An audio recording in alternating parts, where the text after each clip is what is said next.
figured as so. Well then, start with the important things. Like that! The shoe basket! No, okay. It's hard. Oh, I know. You saw the bedroom hatches upstairs? Well, up front. Well, there were only 2 there, and there's 2 back out here. This one is out. Peekaboo! Uh-oh. Ah! Children. Over here we have the grill, which is used for mostly lunches. We have our dining table, which we sit at for most of our meals, unless it's buggy. This end of the table flips up, and around the seating area, we can comfortably fit about 10 people. Now, since this dining outside isn't much of a sit-back lounge, we have our cozy corner over here, as I like to call it. Cozy. Oh, Tyler! Hey, you're fishing. Yep. Again.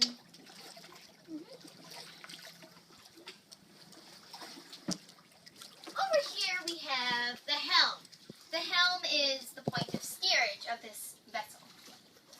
We have our navigation charts, depth, wind direction,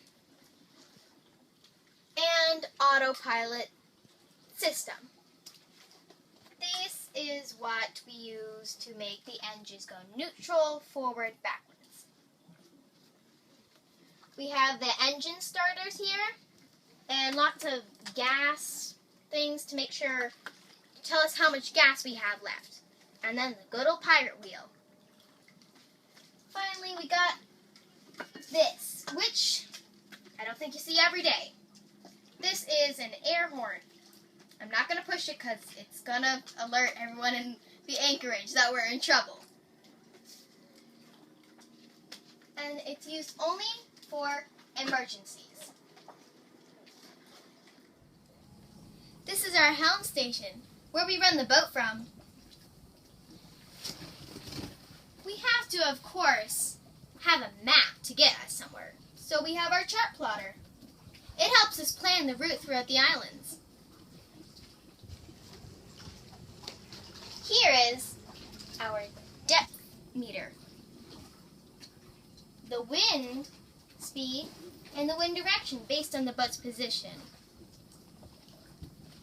If you want to listen to music, here are the stereo controls, so I can rock my tunes. And this is the autopilot. The autopilot drives the boat 95% of the time. We drive the other 5%, which is kind of sad. The binoculars here are so we can obviously see far away. Whoa, little close, buddy. This is the cruiser cell phone. It's like a cell phone for cruisers. What's it called? A VHF. Aha. What if you drop that overboard? We have 3 more. The throttles here are to control the engines, neutral, forward, back. The compass is like an old compass. These are the engine gauges. They're meant to start, stop it, or restart the boat's engines. Down here we have battery bank gauges and gas tank gauges. Fun side note, this is our air horn. The air horn is what we use to alert other boats of danger. In case there's a collision, or perhaps Tyler caught his fishing line onto a moving boat. I can't honk it right now, though. Otherwise, the entire anchorage would look, who's in danger? What's going on? Oh, You know the little plant you saw earlier in the beginning?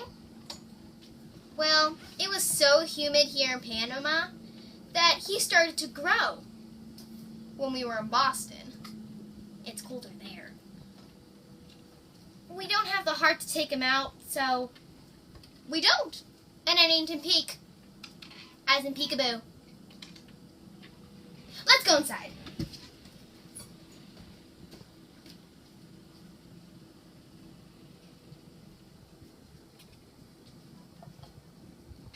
Good morning.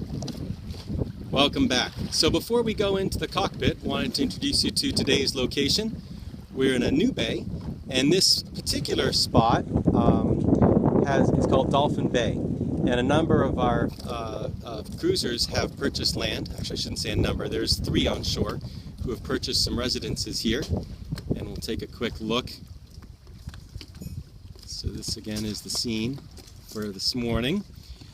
This particular house, these folks, you can see their boat out front, have started a bit of a chocolate operation up on the hill there, so that's very neat.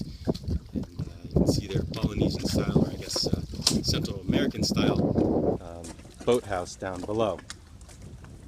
There are 2 other residences that you'll see there, belonging again to some other cruisers. Here are some friends. We're here in the anchorage with 3 other boats. These are our friends on Ultra, and they're from Texas. It's a Catamaran. There's a monohull there in the middle. We don't know those folks. And then the boat that we're looking at right now in the center of the screen are that's blowing bubbles, Kyle and Shelley, and they're going to teach us some scuba diving over the coming weeks. All right. So before we go into the cockpit, or rather the saloon, we are going to do a video for you to show you how we raise the dinghy. All right. Tyler does this best, so we'll let him show you how it's done. Today we are going to be lifting up the dinghy, taking some other shots. This is the dinghy that my sister volunteered really yesterday. As you can see, it's long. You can see that the rope is winding through a couple of blocks on each corner of the dinghy davits. Looks like it's all clipped up here. When we come to the hard part, you would grab this rope, which is connected to each block going through, which is going to lift up the dinghy davits, which the dinghy is connected to.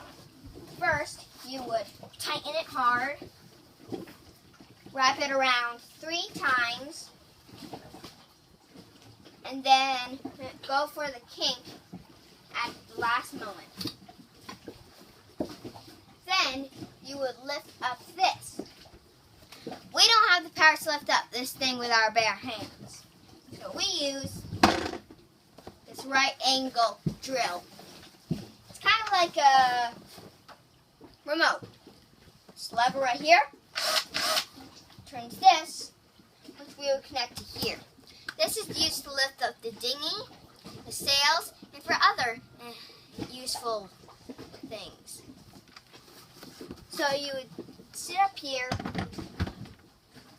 put this tightly secure, make sure it's unlocked, and watch the magic happen.